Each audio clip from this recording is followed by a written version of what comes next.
Megastar Shakib Khan কোনোদিনই আমাদের ভিতরে কোনো ভার্সেস ছিল না। দেবদাই একমাত্র যে এত বছর আগেও মেগাস্টার শাকিব খানকে জড়িয়ে ধরে কি বলেছিলেন, কি লিখেছিলেন শাকিব খানকে নিয়ে। প্রথমবার শাকিব খানের সাথে যখন দেবদার দেখা হয় তখন দেবদা কি লিখেছিলেন নিজের সোশ্যাল মিডিয়াতে কিন্তু তিনি পোস্ট করেন, দেব ফ্যান্সরা কোনোদিন শাকিব খানকে নিয়ে নেগেটিভিটি করবে না। হাজার তোমরা দেব ফ্যানকে খুঁচিয়ে নাও, হাজার তোমরা এত কিছু করে নাও, যা খুশি করে নাও, ওরা প্রচণ্ড শিক্ষিত, ওরা করবেই না। এবং সাকিবিয়ানরাও কিন্তু প্রচণ্ড লয়াল, তারা দেবিয়ানদের পিছনে লাগে না, তারা দেব ফ্যান্সদের পিছনে লাগে না, তারা মাথায় করে রাখে দেবদাকে। ইয়েস, তার কারণ আজ শুধু নয়, প্রথম দিন থেকে দেবদা শাকিব খানের পাশে ছিল, আছে এবং থাকবে। দেবদা সত্যি মানে আমরা ভিতরে আলোচনা করতাম এরকম যে দেখবে দেবদা ঠিক কিছু না কিছু লিখবে তুফান যখন রিলিজ করবে। মানুষটা সত্যি লিখে ফেললো। তুফান রিলিজ করলো যখন, মানুষটা সাপোর্টও করে ফেললো। বন্ধুরা, এখন তোমাদেরকে একটা অভূতপূর্ব জিনিস দেখাই। দেবা বলে একটা পেজ আমাকে, মানে একটা প্রোফাইল আমাকে পাঠিয়েছে। ও আমাকে নানান সময় নানান জিনিসপত্র পাঠায়। 2014 সালে দেবই একমাত্র কলকাতার সুপারস্টার যে শাকিব খানের সাথে দেখা করে, তাকে সুপারস্টার অফ বাংলাদেশ বলেছে। দেবই একমাত্র অহংকারহীন সুপারস্টার বর্তমান বাংলা ইন্ডাস্ট্রির। সবার সাথে বন্ধুত্ব করতে জানে দেবদা। হ্যাশট্যাগ দেব, হ্যাশট্যাগ শাকিব খান। এবার এই ছবিটা দিয়ে দেবদা 2014 সালের 28শে ফেব্রুয়ারি কি পোস্ট করে সেটাই তোমাদেরকে দেখাই। তাহলে মানে তোমরা দেখতেই পাচ্ছ, জাস্ট এই যে ছবিটা, মানে জাস্ট ফোকাস নিচ্ছে না, জাস্ট আমি দেখাতেই পাচ্ছি তোমাদেরকে। এই ছবিটা দিয়ে দেবদা কি লেখে আর কি, আমি জাস্ট একটু দেখানোর চেষ্টা করছি।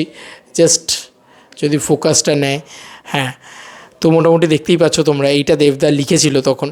মানে দেবদার এই ছবিটা দিয়ে শাকিব খানের সাথে ছবিটা দিয়ে লিখেছিল, এবং শাকিব খানকে এবং দেবদাকে কি সুন্দর লাগছে, মনে হচ্ছে কোনো একটা পার্টি তারা করেছে একসঙ্গে, এরকম একটা ভাইবস দিচ্ছিলো, কোথাও গিয়ে একটা পার্টি ভাইবস দিচ্ছিলো। যাই হোক, তো প্রথমত লেখে কি, meet Shakib last night, superstar of Bangladesh, nice guy, throughout gentleman with কেয়া ভার অ্যান্ড 35 আদার্স। তখন সেই রকম সিস্টেম ছিল আর কি 2014 সালে। তখন সেই ট্যাগ ফ্যাগ করা যেত, মানে পেজ হিসাবেও ট্যাগ করা যেত। তো দেবদা সেইটা লিখেছিল, meet Shakib last night, superstar of Bangladesh, nice guy, throughout gentleman. ভাই, বক্স অফিস কিং আমাদের এখানকার দেবদা, ওনার কোনোরূপ। আজকে চলো, উনি সেই সময় লিখেছিলেন, আজকে তো উনি কম্পিটিটর হিসেবে শাকিব খানকে দেখতেই পারতেন, বলো। উনি তো বলতেই পারতেন যে শাকিব খান এই তো এসছে আমার মানে ইয়ে করতে, বা এটা উনি বলতেই পারতেন শাকিব খান এখানে কিছুই করতে পারবে না, বা এই ওই সেই। বাট উনি শুভকামনা জানালেন, একবার নয় বারবার। উনি বলেছেন যে রায়হান রাফিকে উনি পার্সোনালিও শুভকামনা জানিয়েছেন। এটাই একটা ভালো মানুষের পরিচয়।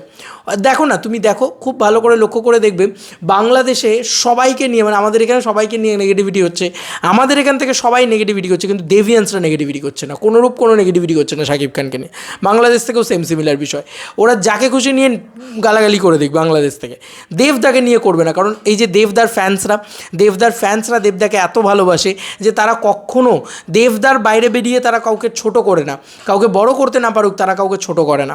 আর শাকিব খানকে তারা পছন্দ করে, এইটার জন্যে সাকিবিয়ানরা তাদেরকে আপন করে নিয়েছে। তো এরকম ধরনের কিছু জিনিসপত্র যদি তোমাদের কারোর কাছে থাকে না, আমাকে পাঠাবে, আমার খুব ভালো লাগে গো এই জিনিসপত্রগুলো তোমাদের সামনে তুলে ধরতে। আরও চাইবো পরবর্তীতে এরকম জিনিসপত্র। শাকিব খান দেবদা জিদ্দাকে নিয়ে কি বলছেন, বা কোয়েল মল্লিককে নিয়ে কি বলছেন, সেগুলোও তুলে ধরতে চাই তোমাদের সামনে। এগুলোই তো চাই, মানে এটাই তো আমাদের ইন্ডাস্ট্রি। এবং শাকিব খান বা দেবদা, তারা কেউ দুই বাংলাকে বিভক্তভাবে দেখে না, বাকিরা যেভাবে দেখছে। তাই আমিও দেখি না, আমি সেই সাপোর্টেই কথা বলছি। আমি কোনো দেশ বিদ্বেষী নয়, মানে এরকম একটা লোকে ভেবে নিয়েছে যে আমি বোধহয় নিজের দেশে থেকে নিজের দেশকেই ছোটো করছি, এরকম কোনো ব্যাপারই না। বাংলাদেশের সাথে আমাদের ভার্সেস না, বাংলাদেশের সাথে আমাদের বন্ধুত্ব। এটাই আমার কথা, এটাই আমার বলা। তোমাদের আর কি মতামত এই এন্টায়ার ভিডিওটাকে নিয়ে জানিও কমেন্ট সেকশনে। চলো বন্ধুরা, নতুন কোনো ভিডিওতে দেখা হবে, বাই।